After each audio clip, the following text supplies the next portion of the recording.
5 o'clock, we'll call this to order then.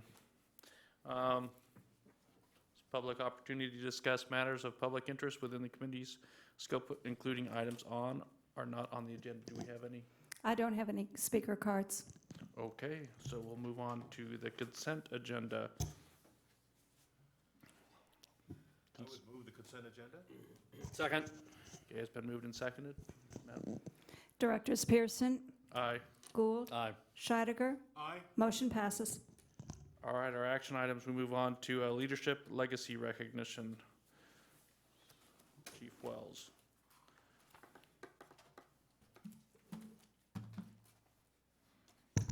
Good evening, directors. Mark Wells, Deputy Chief of Administration, and let's see, Director Orzali. He stepped out. Okay.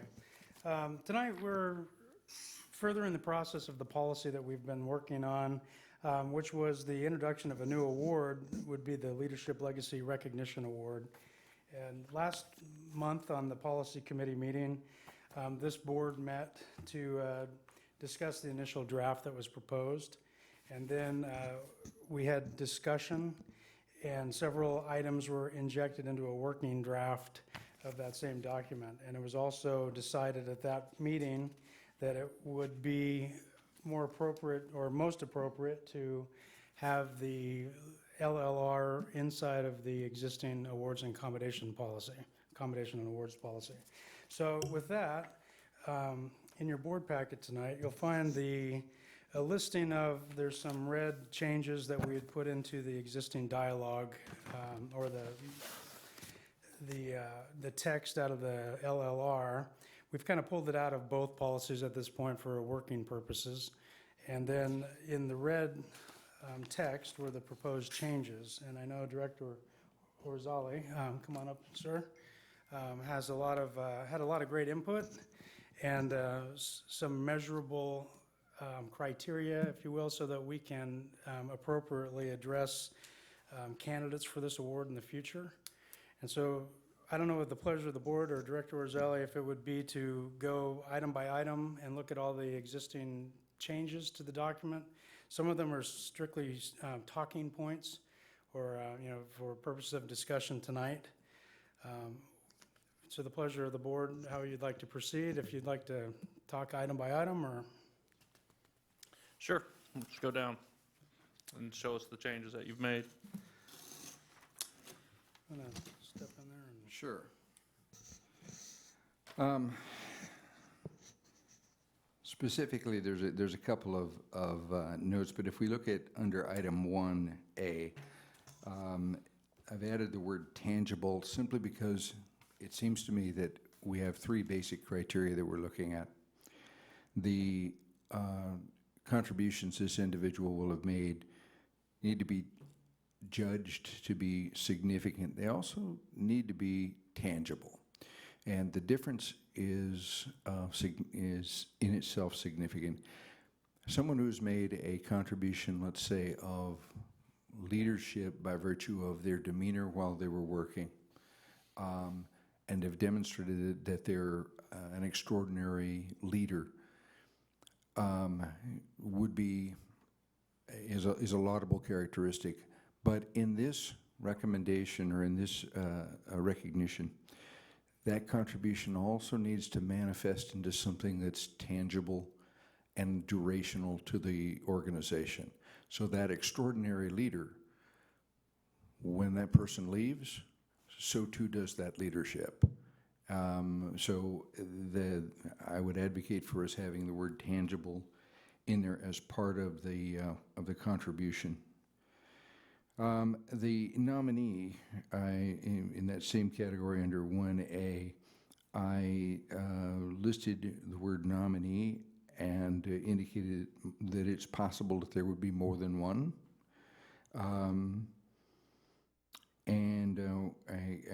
There's a recommendation there about retroactive and the word back, and I just removed that. So I think that's self-explanatory. Under item C, it's 1C, I have made a recommendation that all employees, whether civilian or uniformed personnel, be eligible for this recognition. Just restructured the existing wording. Randy, what I would propose to make it even more pithy is just say all employees are eligible for this recognition.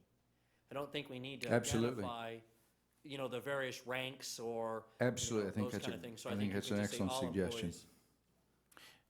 One other question on one, go back to that. When you say retroactively, does that include posthumously? I mean, if they've, That's an aspect that I hadn't considered, but at our first vetting of this, Director Gould mentioned that the idea of this being retroactive, that there are people who may have left already who had made a significant contribution and would make excellent candidates for this. Completely reasonable. As to their posthumous status, I don't see any reason why not. all right.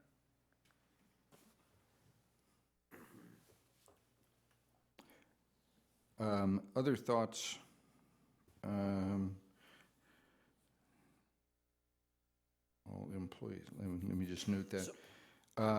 Under item 1C3, this would be, again, furthering the contribution. The employee has made a contribution or contributions, because an individual might well have made a series of contributions, the totality of which warrants this recognition.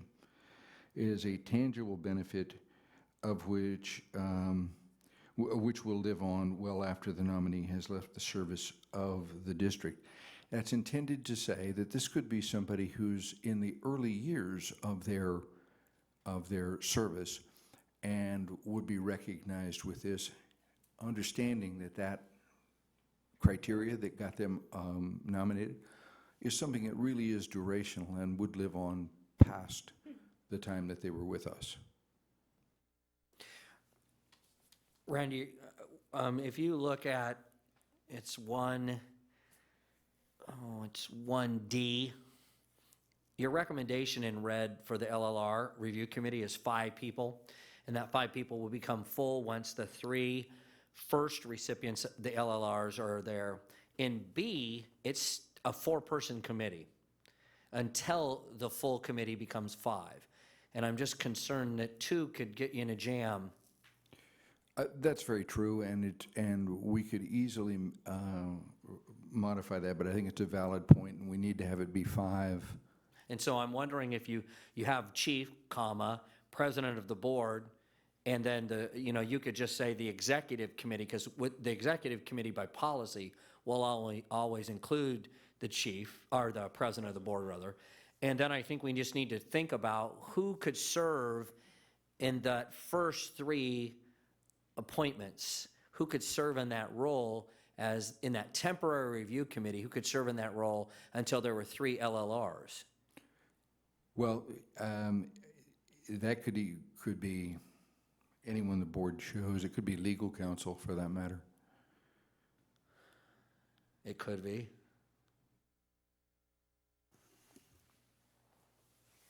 So, but I recognize the point, and it's well taken. It needs to be 5 people Right. under any circumstances. And so, for right now, We could have a 522 rep, ask them. that would be fine as well. Well, let's think about it, because at the end of 3 LLRs, that person's function and whomever it is no longer serves. That's right.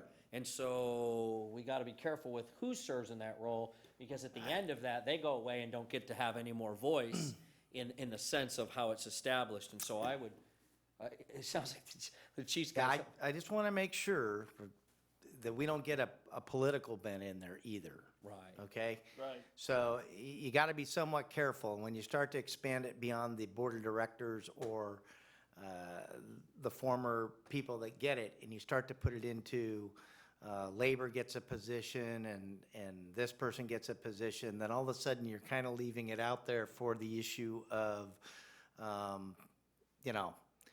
what the political issuance of the day is. And that, the person that could potentially win this may not at the moment be in favor with one group or another, and I think that you want to be very cautious of that. And that is not against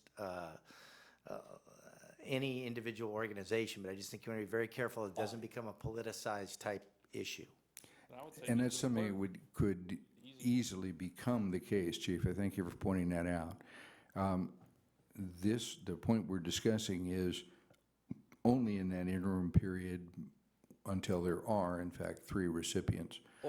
Or Randy, you might also want to consider the fact that you might not be able to get all 3 LLRs to convene with the committee once it's in full function. You might need to have, long-term, the opportunity to have someone appointed to serve in that position. My thought is, we just had a conversation about maybe the first person is identified and becomes a recipient, but is no longer with us. Yes.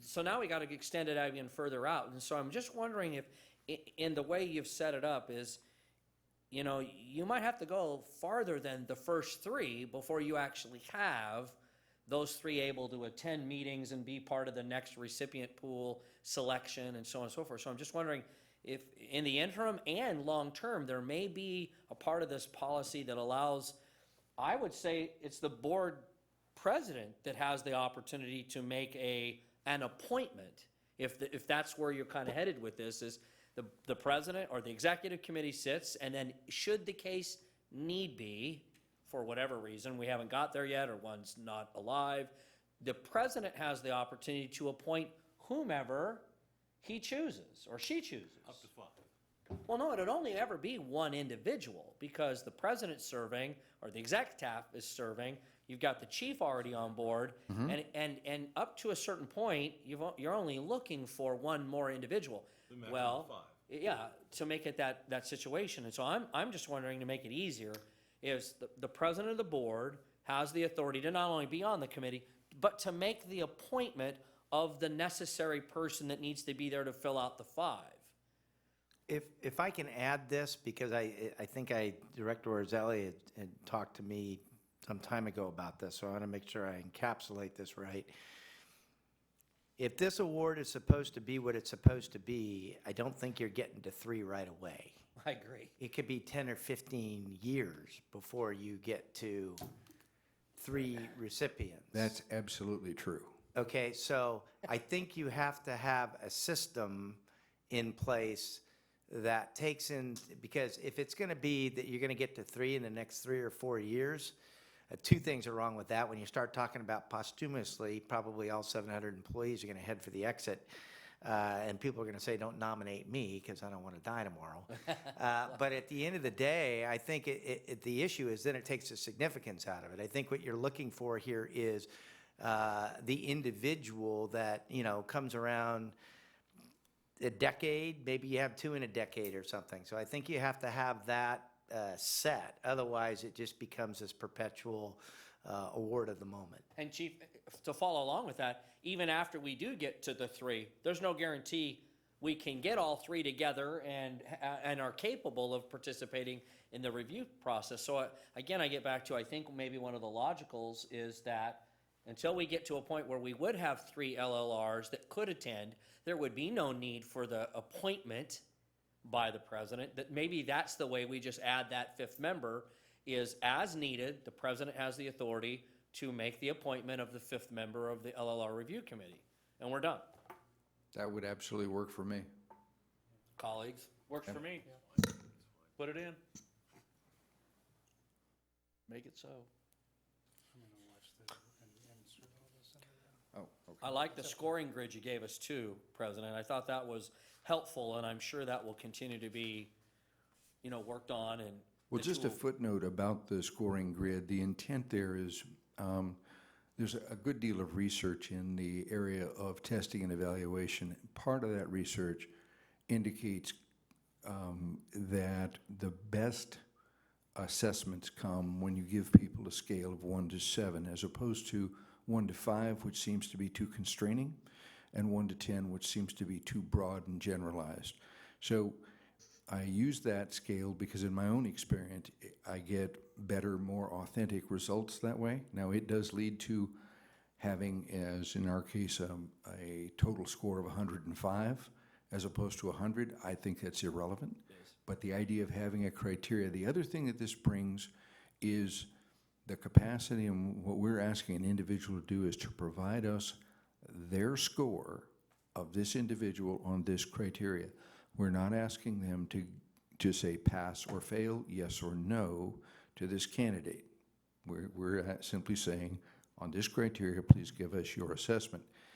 The actual scoring at 95 is considered to be the minimum on this table for someone to receive this.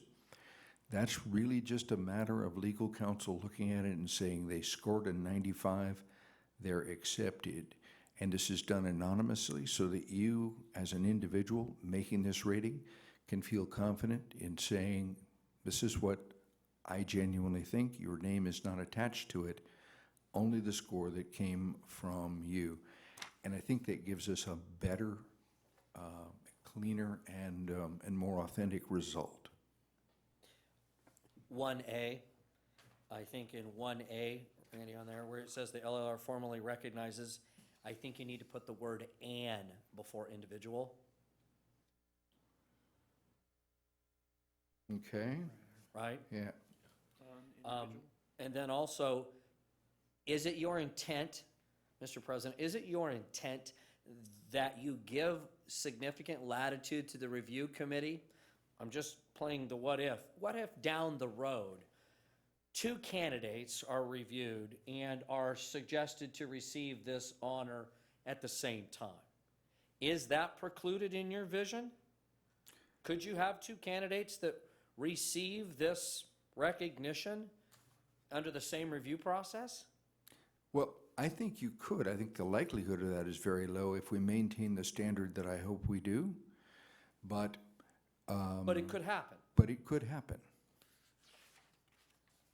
So, and I think the more latitude you give that selection committee, they might come back with, if it's just set up to have one individual receive it, then you might preclude someone who is quite, well ready to receive it and has No, done I the think thing you're talking about. that's a valid point, but it is not. My intention is that if we in fact have two candidates who are absolutely qualified and reach the correct scores, the necessary scores on this, that they would receive this recognition. As the chief points out, if this is maintained in the standard that I hope, there will be few of these under any circumstance. Sure. But if that occurs and there are two, fine. Which would require you to put in parens S. Well, I think that's wise, because I think we have lots of people that have had tangible impact on this young agency that I can think off the top of my head that would be good candidates for something like this. Mm-hmm. They've made that kind of, but I like everything else I see. Are you looking, I think tonight, this is an action item, right? Yeah. I'm prepared to make a motion we adopt with changes as identified. I'll second that motion. I just want to mention that I have several relatively minor punctuation and other grammatical suggestions that I'll input to Chief Wells, if that's okay with you. Absolutely. As an aside to this, but I do support it. Absolutely. So I second it. Okay, we have a first and a second. Director Pearson, Aye. Director Gould, Aye. Director Scheidegger. Aye? Motion passes. Good deal. Thank you very much. Appreciate that. Thank you, Mr. President. Look And forward to our Chief Wells. first recipient. Board of Directors Policy and Procedures. Madam Clerk. The Policy Committee took a first look at the Board of Directors' Policies and Procedures at their last meeting and directed it to come back at this meeting. I'm not sure how you'd like to proceed. I might suggest that to start the process, at a minimum, you might want to, I could review the redlined items, which are strictly changes that you have already made officially somewhere else but haven't been included in the document. And maybe as reviewing them, other matters might come up, but that would at least clean that up. Sure. Okay. So I'll start with that, which would be, your first one would be on page 13. Well, this is more of a comment. I'll leave the comments out. We'll do the red line. The comment is something you might want to come back to because it requires more dialogue. All right. So page 14, you're under 6A. this would be changed. Your meeting dates are now the second and fourth Thursday. You've taken that act officially at another time. It's just not been corrected in that document.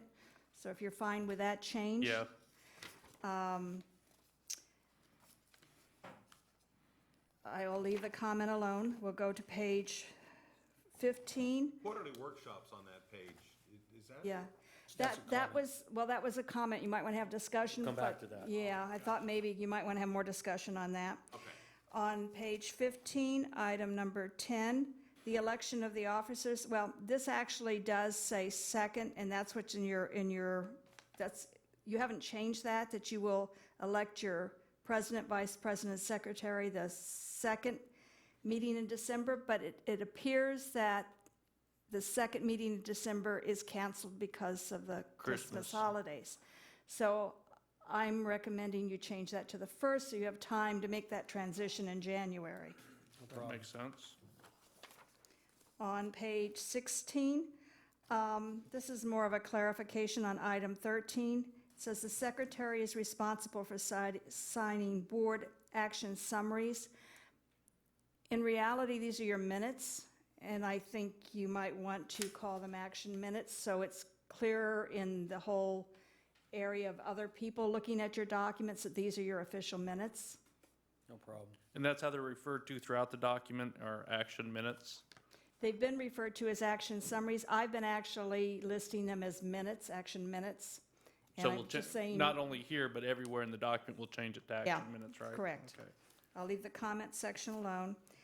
On page 17, and this again is just to correct it, you may want to come back to this and review whether you want to, have more discussion on this, but board compensation, you adopted an ordinance back in 2003 that changed your salary from $100 to $110.25. So this would just correct that, and then if you want to have comment later about whether you want to review that, we could come back as a review.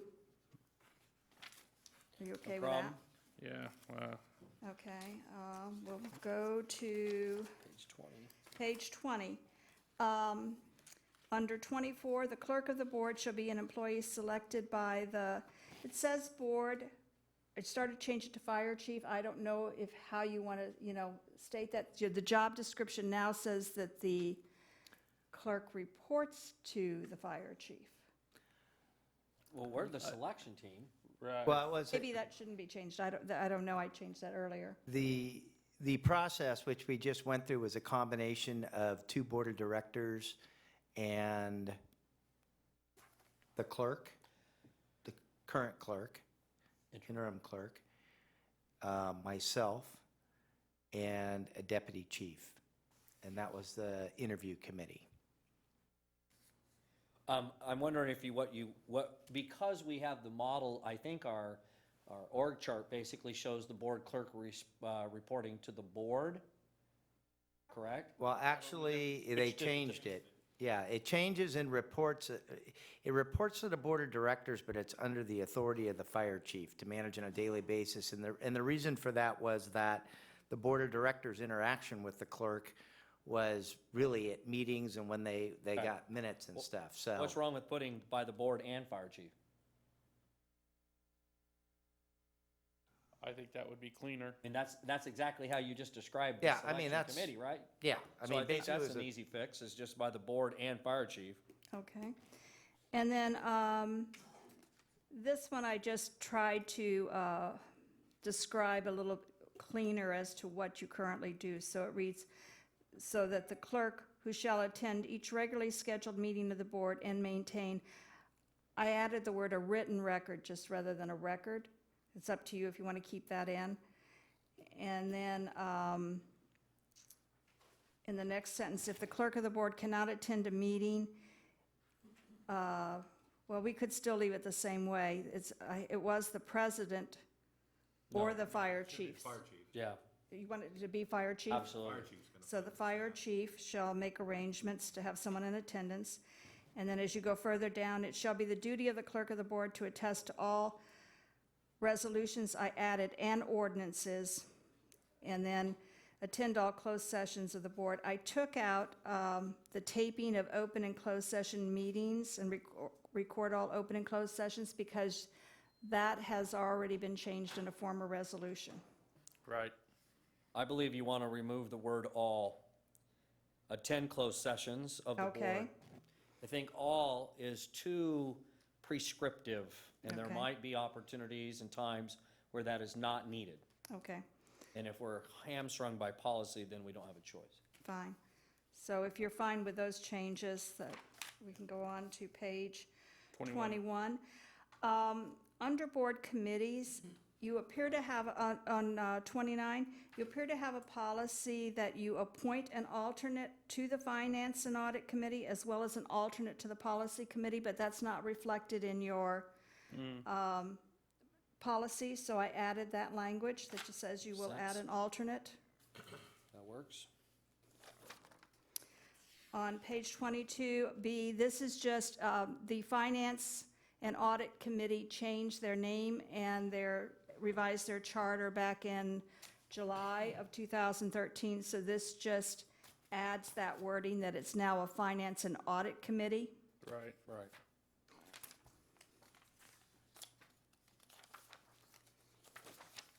Okay, so, Number 32, you should add the word "are" before prohibited.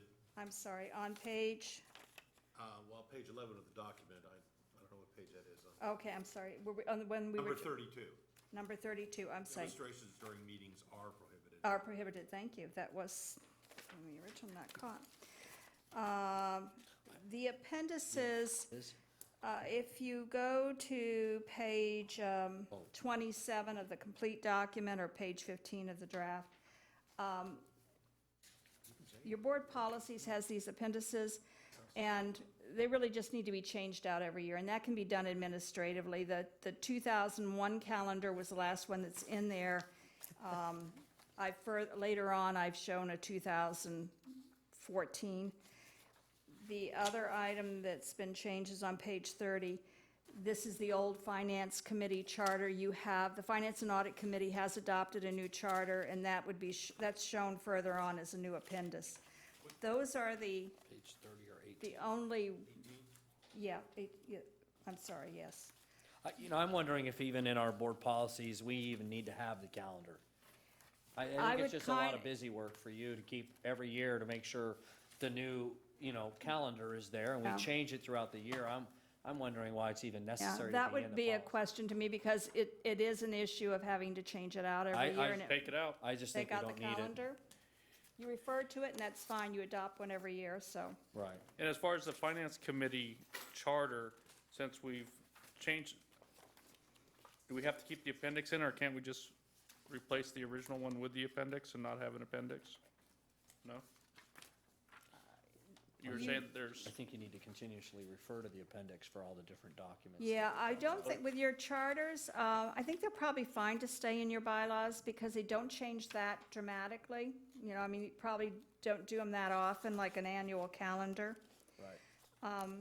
Everything else in here is either a comment that I felt like was something I have heard from individuals at times about, well, should we do it this way or that way, that I thought I wanted you to focus on and have maybe a discussion about, but there may be other items in here you want to talk about as well.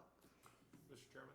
yes, I think on the responsibilities of the Finance Committee, it's Finance and Audit now, by the way, but anyway, I think we ought to add a number 7, which talks, and perhaps Rhonda would want to do the language, which talks about the audit responsibility. Ongoing review of the audit function, assuring compliance with accepted government practices for auditing, including the annual audit peer review and all of those functions. Again, I would just ask that perhaps Rhonda put in a number 7 that incorporates the newly added audit responsibility to this. or we Okay. could refer that just directly to the Finance and Audit Committee and see how they want to. Sure. Yeah, that in there. I'm thinking that would be the best place for them to review their, so I'll make a note that the Finance Committee should add this to their agenda. Yes. Finance and Audit Committee should add it to their agenda. Yeah, good, thank you. Should we start then at the beginning of the document, Mr. Chair, and go through? Yeah, Now the that we've done the comments. red items, we can go Yes. through the review, And there's no problem with the red items that we have, and we'll move Not forward with- with what we, all right, the changes submitted. good. So I have one for, under the comment, the first comment, review goals. I think we need to add the word normally, where it says, the board has adopted enduring goals for the district which are reviewed annually. I think we need to say normally reviewed annually, because that's not entirely correct, and we haven't followed that to the T in the history of this organization. So I think when we say normally, it leaves us open to when we can fit it in and when it's appropriate versus just, they will be done annually, because then it puts us in a bit of a jam if we don't actually get it done in a 12-month calendar period. With the goal being it annually, because I was surprised that we hadn't been meeting annually, to be honest with you, when I first came to the board. I thought that was kind of unique. So I'm glad that now we are. So I'd like to somehow at least, yeah, I mean, normally, but as long as we emphasize that we want to do, it should be the exception, not the rule. We've had board retreats for 3 years running, correct? I think? Correct. This will be the third year. Okay. So what I'm hearing is you want goals to be one of the items on your annual workshop. Yes. On the retreat. Okay. I guess that takes us to the next review. And I'll let you, my esteemed colleague, Ms. Charter. No, go ahead.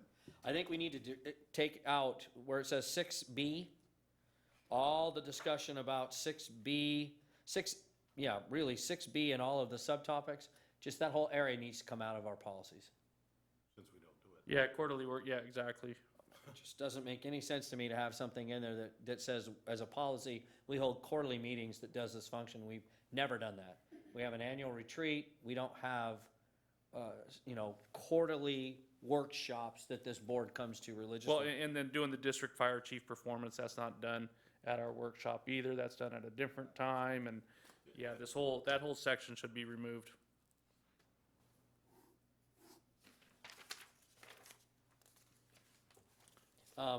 If I can add in, if it's okay, if I could do that, I know that we do, fire chief's reviews are around an anniversary date, although we've kind of got off record. We're now, mine gets done several months after my actual appointment date, Right. which is okay. We just stay on that schedule. But you may want to have a line in there, somewhere in your constitution and bylaws that does say that the fire chief's evaluation shall occur annually at their anniversary date or thereabouts. Give yourself some wiggle room depending on how much is going on, a month or two each direction. But I do think that it is important for transparency for the public to have that in there. Right, Just not under quarterly meetings. Correct. I agree. If we continue on, I have one on, it's on page 3 of the document. Can I come back to Yep. that? If you go to 4D, it says the board shall conduct annual job appraisal reviews of the fire chief. Is that Right. There you sufficient? go. That works. I think it's there, right? Chief, 4D. 4D, look at that. Okay. And if that's not sufficient, we can embellish it to the point where it is, but I think it is. I think it meets what you're asking. Page 1 of the document. Do you have it? That absolutely meets it, you bet. Okay. Move, page 3 then, of the document, or 15 of our packet, it's 7A, under quorum, when it talks about 6 votes in agreement are required to add an item, or to add items to the agenda, are we not suggesting that to add items in an emergency, time-sensitive nature? So that's 7A. I think the word emergency needs to be in there, because that's really what it's addressing. You don't get 6 directors to decide an item that just gets on the agenda in normal. That's the board Right. president's responsibility. This is specifically talking about if someone presents a time-sensitive nature, Okay. we have to get 6 members of the board to agree to put it in as an emergency action item. And why make the criteria higher? I mean, I'm just throwing that out there. Same thing with the 8 votes to make an emergency contract of 10,000. I know sometimes we've had the opportunity with Larry Davis come to us, with some extra money, and we get something together, get 8 of us together. Well, I think we have to be careful, because adding items to an agenda that are not time-sensitive, in my mind, violates the Brown Act. Because you have to duly notify the public that you're going to be discussing an item unless there's ample evidence that suggests that you have to bypass the process of notification in the community, and by putting in the word emergency, we're reinforcing the idea that it's not going to become standard policy of this board to just throw items onto the agenda that aren't time sensitive, and we've done it not very commonly, but I think the word emergency then tells people, we will not be throwing stuff up on the agenda without dual notification, rightful notification, unless it's a time-sensitive emergency situation, which we've done, and we need to continue to do that, but I think that gets at the issue of the Brown Act. It sounds like 6A, I'll review the Brown Act language for emergency meetings, but it sounds like you want that to be consistent with the Brown Act emergency requirements, which is different than 6B, which would be a policy decision whether you want to keep or not. Oh, I don't know. I think when we have situations Well, which I are don't very know that rare the like word that. $10,000, emergency. the chief can do that already. Isn't our criteria higher than 10,000 anyways? As it is Yeah, I now? believe I can approve contracts 35. up to 35,000, and I think we've got a new policy, a new purchasing thing that's going to come that it gets us in line more with the county, which is even higher than that, for that to happen. I just want to, I want to caution that we stay in line with the Brown Act as it is. What I don't want to do, though, is if it's higher than the Brown Act, I don't want you guys to be in a position where all of a sudden I come to you and I can only get a hold of 6 votes and I can't get 8 to put it on. Right. And, 2 weeks later, you're looking at me going, well, Chief, how come we didn't take advantage of X? And it was, and for example, when we accept contracts, sometimes they're short-term money, turnaround money, is Larry Davis in the audience, that is not spent by Cal OES or the UWASI, and they're going, we have 500,000 in a grant that we can give you for X, but you have to spend it within 30 days to meet the closure of the grant period, which we already have projects that we've preset. Am I correct, Mr. Davis? That are preset. And so I've got to get it in front of the board of directors because I got a phone call that says this is where it's at and I need the authority to even accept that grant. So those are the types of things where I don't want to get up to the point where you guys are all of a sudden going, it sounded good at the time, but it limited us. I say take B out. Yeah. I honestly need As long as we're within the, like you said, the Brown Act, I mean, keep it within that, but I know 10,000 is wrong, so we have to do something No, I with think that. you just take it out. I agree with the chief. It becomes far too limiting when we put specifics like that in there that's not required by the Brown Act. But Great. anything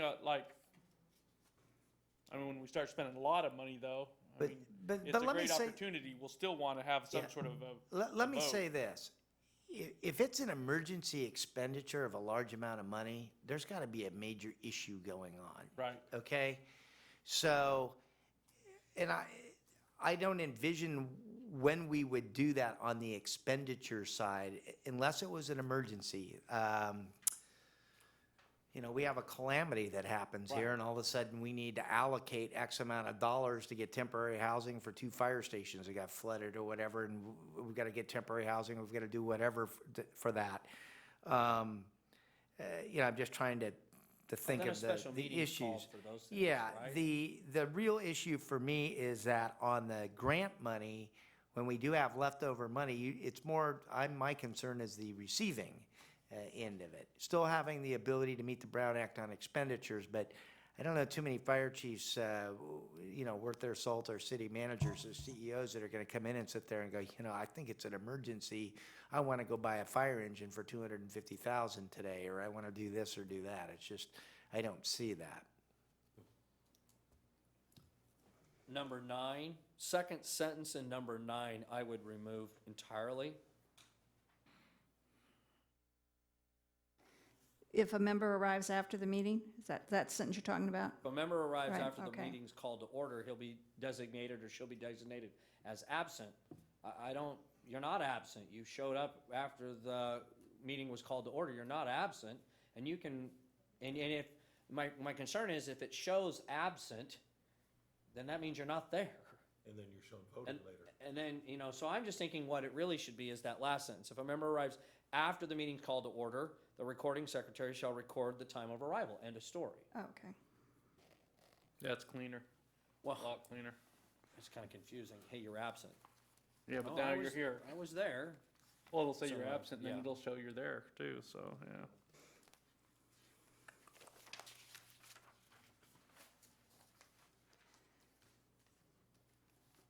I'm assuming that the agenda organization, that, My only, I guess my comment here was I didn't know if you liked your format, if you wanted to change it in any way. My only comment would be is, you have not under here, but somewhere else, you have a separate policy, and it's at the back of your packet on public communication policy. It's 119.01. And it's not, which is, people can speak for 3 minutes and 5 minutes, and it's not part of this document, and whether or not you want to incorporate some of that language in here as well and have it all in one place. I think it's important that it be there, and that when we post an agenda, that if a member of the community would like to speak to the board under that section, it'd be very clear what some of the policy restrictions might be, so that we don't end up having someone show up to the board thinking that they've got a 20-minute timeline to speak to the board. By having it posted in the agenda that's duly noted, they can see that there's a limitation in that regard, and then maybe even have some information about the fact that they're typically in those public conversations, there's not dialogue between the board. We just hear the comment, and we're not really supposed to engage in a Exactly, debate. yeah. And I think that that's helpful for the public to know, so that they don't get frustrated when the board president says, okay, you can come up and talk, please talk, and you're limited 3 minutes, go. They need to know that days in advance, so that if they're preparing a public comment, they can look at everything they want to say and whittle it down to what's allowed by Brown and by our policy.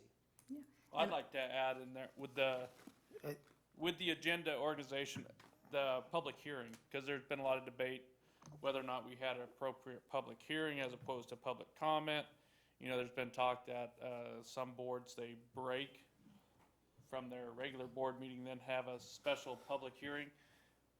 I'd like to see something that definitely follows the law, so that, and I think we are, obviously we're complying now, but just make sure that we clarify that we're within the Brown Act, and if it does require a public hearing, that it's notified as a public hearing, not a public comment.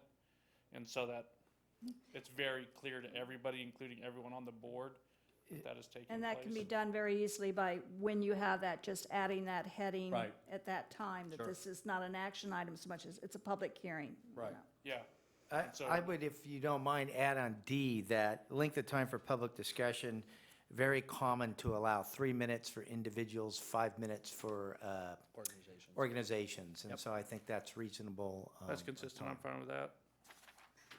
What I'm hearing is I will, on my next go-around with this, I will take that public policy that's in the back, incorporate it in here along with the public hearings, and bring you back something that you can look at that hopefully Yes. captures all of that. 17A, under the last sentence, it says, the board president will agendize the request as a consent item. When we're asking to go to educational experiences or educational conferences, we ask the members of the board for that for that support, but do we really need to have it as an action item when we're expending our own funds within our own division? What I would say is that we have a budget that's set up for the directors for Right. education, travel, and conference. Right. And the public would be shocked at how much they don't use any of it at all. Correct. Or is limited. So no, I don't think you need it in there to vote on it. I mean, we have the Special Districts Association, we have cap to cap, we have a variety of issues that we send on. We don't vote. What we do is, that is put into the budget, the preliminary budget and the final budget in those accounts, both in the director's accounts as well as there's always in the fire chief's account ability to do that as well. So, and we have an exceedingly detailed accounting practice and detail on what we do. So I think that's that's somewhat outdated, that you would come and say, well, we're going to vote to do this or do that. It's pretty. So specific. not only just 17A then the whole section of 17 probably should be Well, looked at. and I guess my only issue was that we're asked to make our colleagues aware of our request. Yeah, I wanna And why make s- couldn't that letter be submitted under consent? What I would, and we've never had this, but I mean, if all of a sudden you were deciding that you were going to travel to Argentina, that would be an issue. But I think that the point is that it's controlled in the administration's office between the clerk and the fire chief and that. And so the reality is that that wouldn't happen. You would have to fill out all your travel voucher, all your stuff that you want to do to go. So that checks and balances would be if Director Pearson put in and said, he's going to go to Venezuela, and it came across, I would be like, well, what's going on with that? Even as the CEO, you'd say, what's up? So I think you need to have those checks and balances are important, but I think some of this may be outdated. Maybe we can talk to legal counsel about that too and what they would recommend. Right, because I think, I agree with you, but I think there has to be some way to notify the public that their elected officials are requesting to spend money for workshops and educational experiences, and whatever Yeah. is appropriate for Brown, that's what I would support. And it might be the total annihilation of 17, but I think that's a good idea, Chief, is to go by the legal counsel and find out. But those portions that we don't comport to should not be in here. Right. Right. Like D. So maybe a whole rewrite of 17 with our legal counsel's advice. And then 18, we already talked about, I think. We're just gonna put that into 15, I think it was, right? Correct, and I guess also just taking a look at is, because I don't know that this, you haven't had that many of these since I've been here, but I'm not so sure that even the board members might have been aware of what your process is, that you usually present the staff presentation, and then you have public comment, Right. and if you're fine with that format, we'll leave that as is. Again, I'm fine with it. Yeah, I am. And this fire code number 19, I'm assuming all those numbers are still current and appropriate? I need to double check that. That is something I haven't double checked yet. Sometimes I we'll believe change I that. did, but I want to make sure. All right.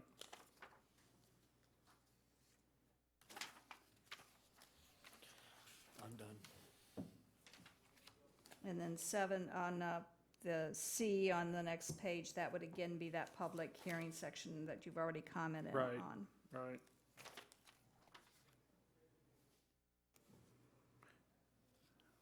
Number 25, you have the president of the board of directors shall direct. I you think I just wanted you to review this section and make sure that it's worded the way you believe it should be worded now. And, it talks about your delivery should be no later than 3 days prior to the posted meeting. Talks about presentations, action, joint action presentation. I believe this is how you're currently handling it, but I wanted to make sure that if you wanted to have a discussion about, is that working for you or not? I think we're good with that. I know there was some discussion before on the minutes, getting them out. It was difficult, but Well, I the think board we switched that. packages and all Right, I board think I packets. think it's working well now. Okay, It was an internal concern Right. in terms of staff. right. But we're fine with it I now. think so. Good. Chief, is staff more comfortable with the schedule? Yeah, things are working very, very well, and we've made it flexible so that sometimes you'll get it out on Monday, and sometimes it'll happen on Thursday or Friday the day before, but depending on what the impact is. More reasonable. More reason. All right, continue on then. 29, there was something?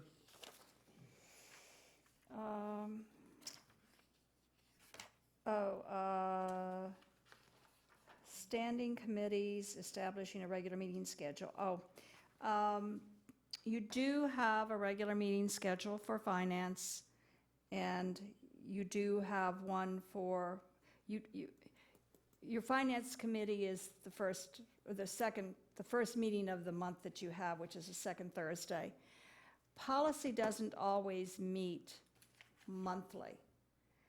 So if you, I guess what I'm recommending is, because if you end up saying that you're meeting monthly and you don't, then you have to cancel meetings. So I'm thinking that you might want to consider saying that you meet at least once a year, and then everything can just be set as you need it on the date that you want. Or you can leave it as is, and we can cancel meetings. It's just kind of how you want to go. No, I think it's cleaner to do that way, to announce a meeting and make sure because usually we will do it, if we're gonna have another policy meeting, we would do it tonight or next one, so we're well within the Brown, the 72 hours and all that, Right. so. Why Yeah. can't you say that the policy committee meets as As required? needed. You have to at least establish one meeting date a year. There you go. So that's what you could say, you could meet annually, and then everything else would be, Okay.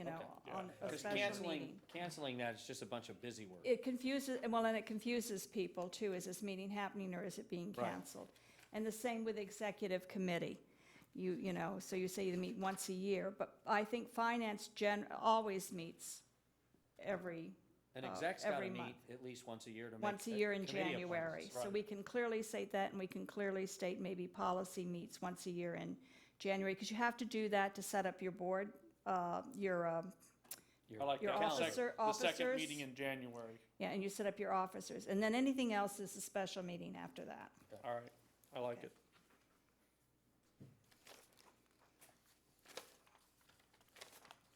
Enduring goals, I don't know that they're so enduring, we very seldom review them. And maybe this is something that you're going to review at your retreat, do you think? Correct. Or Well- at your retreat? So- Yes. I think, my personal thought on this is that we should be more, I guess the board could come up with different mission statement stuff, but I would hope that our mission statement would be in line with the departments. I don't know that we need a separate or special one. So my goal would be, these enduring goals would be more in line with what the district already has in place, but that's something that I think we could talk about at our retreat. I don't think we need to have something special for the board. Since we're on exhibits, so that's an exhibit, and I assume you would want to, when you define what they will be, you can put those in your exhibit. Special meeting waiver, I don't know that you need the actual form as an exhibit. It can just be available. Clean it up Agreed. and take it out. And we're removing the calendar. Yep. And we leave the charters in, but the Finance and Audit Committee is going to go back to the Finance Committee for an additional discussion and review With the name change. with a name change. Well, and the add, the number Yeah. 7. that Right. The number audit 7. responsibility definition needs to be added. That was it for me.